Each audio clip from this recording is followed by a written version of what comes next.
my top 10 for Division I women's tennis goes as follows: North Carolina 1, NC State 2, Duke 3, Texas 4.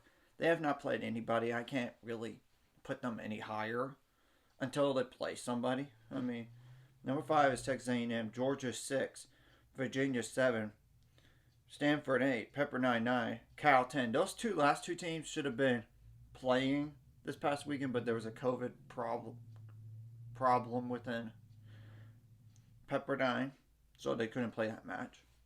So teams outside looking in are like Miami, Florida, Ohio State now because they beat Oklahoma. Number 13, I would say USC, also Oklahoma State, Auburn.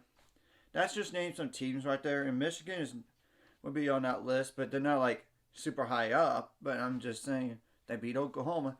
And notice, I have not talked about them on the outside looking in because they lost twice to number 17 Ohio State, 5-2.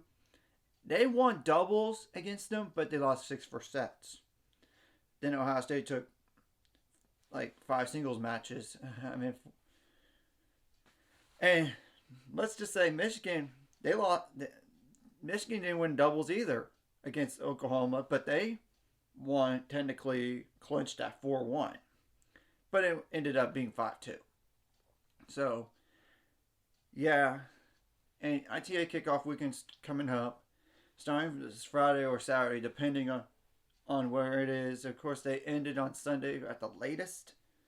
But I'll do that in a different video because it's going to be too long.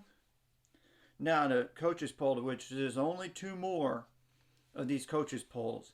Texas 1 with 8 first place votes. North Carolina 2 with 4 first place votes. NC State 3, Texas A&M 4. Duke is number 5. They went up 1 spot. Same thing goes for Texas A&M.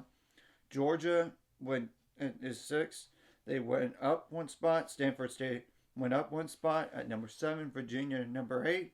They went up 1 spot. Pepperdine went up 1 spot. Then Miami, Florida went up 1 spot to number 10. Cal is 11. They went down 1 spot. Ohio State went up 5 spots to now number 12. USC went up 1 spot to 13. Oklahoma State went down 1 spot to 14, but it's because of the Ohio State one, probably. Auburn 15, they stayed the same. Michigan went up 4 spots to now number 16. 17 is Oklahoma. They went down 13 spots. I honestly think Oklahoma should have went down more. I do. They lost twice. It didn't look good. Yes, the Michigan match was very tight in the first sets. But you got to find a way to win when you have the doubles point in your pocket. I mean, UCLA 18, they went down 2 spots.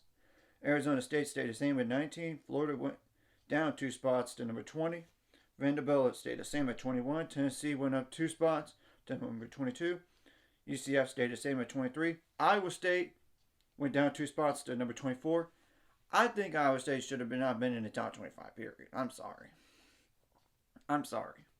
You lost your only match.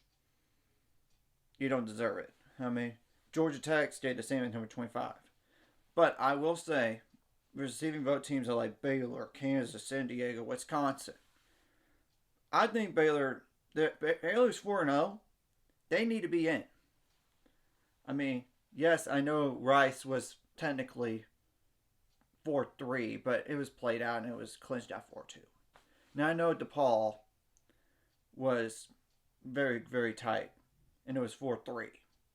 And when it was clinched, it was 4-3. But DePaul almost made the NCAA tournament last year. So that's just my thoughts on that. Because I just think you're undefeated. You should be ahead of a 1-loss team. And I get in Iowa State. And I get Iowa State played number 15 Auburn. But they lost 5-2. So that's just my opinion.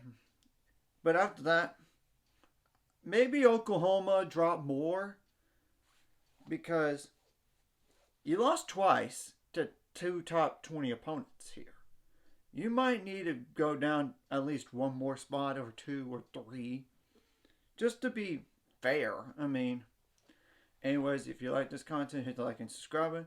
I'll see you guys later. Let's get 500 subscribers. We're on the road to it. Let's go. And as you can tell, there's not many differences in the top 10.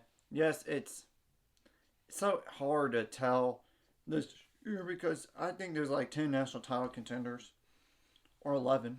So we'll wait and see.